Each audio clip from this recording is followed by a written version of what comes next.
Granpuff.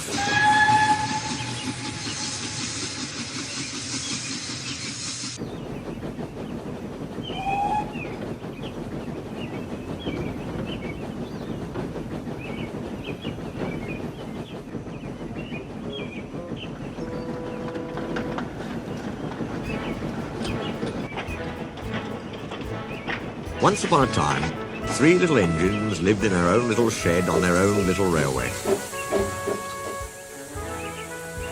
Duke was brown, Falcon blue, and Stuart green. Duke was the oldest. He had been the first engine on the line, and named after the Duke of Sodor. He was proud of this, and wanted everything just so. Whenever the others did anything they shouldn't, he would say, "That would never suit his grace."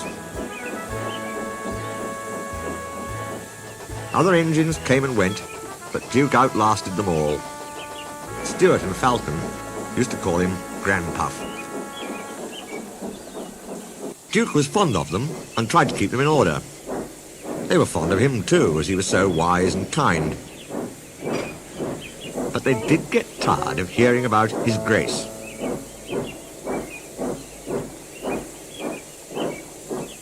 Sometimes they would wink at each other and chant solemnly, "Engines come and engines go, Granpuff goes on forever." "You impertinent scallywags," Duke would say indignantly. "Whatever are young engines coming to nowadays?" "Never mind, Granpuff, we're only young once." "Well, you'd better mind, unless you want to end up like number 2. "Oh, Granpuff, whatever happened?" "Number 2, said Duke, "was American and very cocky. He rode roughly and often came off the rails.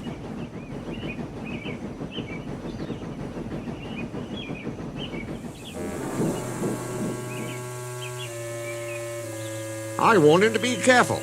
"Listen, bud," he drawled. "In the States we don't care a dime for a few spills." "We do here," I said. But he just laughed. But he didn't laugh when the manager took away his wheels and said he was going to make him useful at last. Why? What did he do? He turned him into a pumping engine. That's what. He's still there, behind our shed. Stuart and Falcon were unusually good for several days. Stuart and Falcon became useful engines, and all 3 were happy together for many years. But hard times came, the mines closed one by one, and the engines had little to do.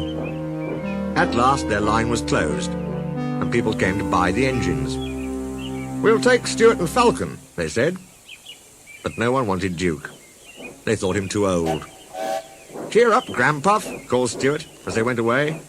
"We'll find a nice railway, and then you can come and keep us in order." They all laughed bravely, but not one of them thought it would ever come true. Duke's driver and fireman oiled and greased him. They sheeted him snugly and said goodbye. They had to go away and find work. Duke was alone, locked up in the shed. "Where's his grace?" he wondered. "It's not like him to forget me." But his grace had been killed in the war, and the new Duke, a boy, hadn't heard of his little engine. "Oh, well," said Duke to himself, "I'll go to sleep. It'll help to pass the time."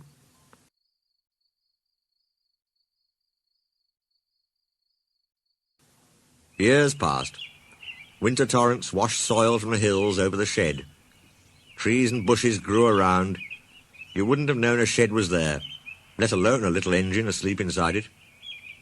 Have you guessed about Stuart and Falcon? Yes, you're right. They came to the Thin Controller's Railway. He gave them new coats and new names. Stuart became Peter Sam, and Falcon, Sir Handel. They prefer their new names. That was a long time ago. But they never forgot Granpuff, and often talked about him when alone. They were excited to hear that the Duke was coming to Skarloey's and Renias's 100th birthday, but most disappointed with the Duke who actually came, for he was only a man.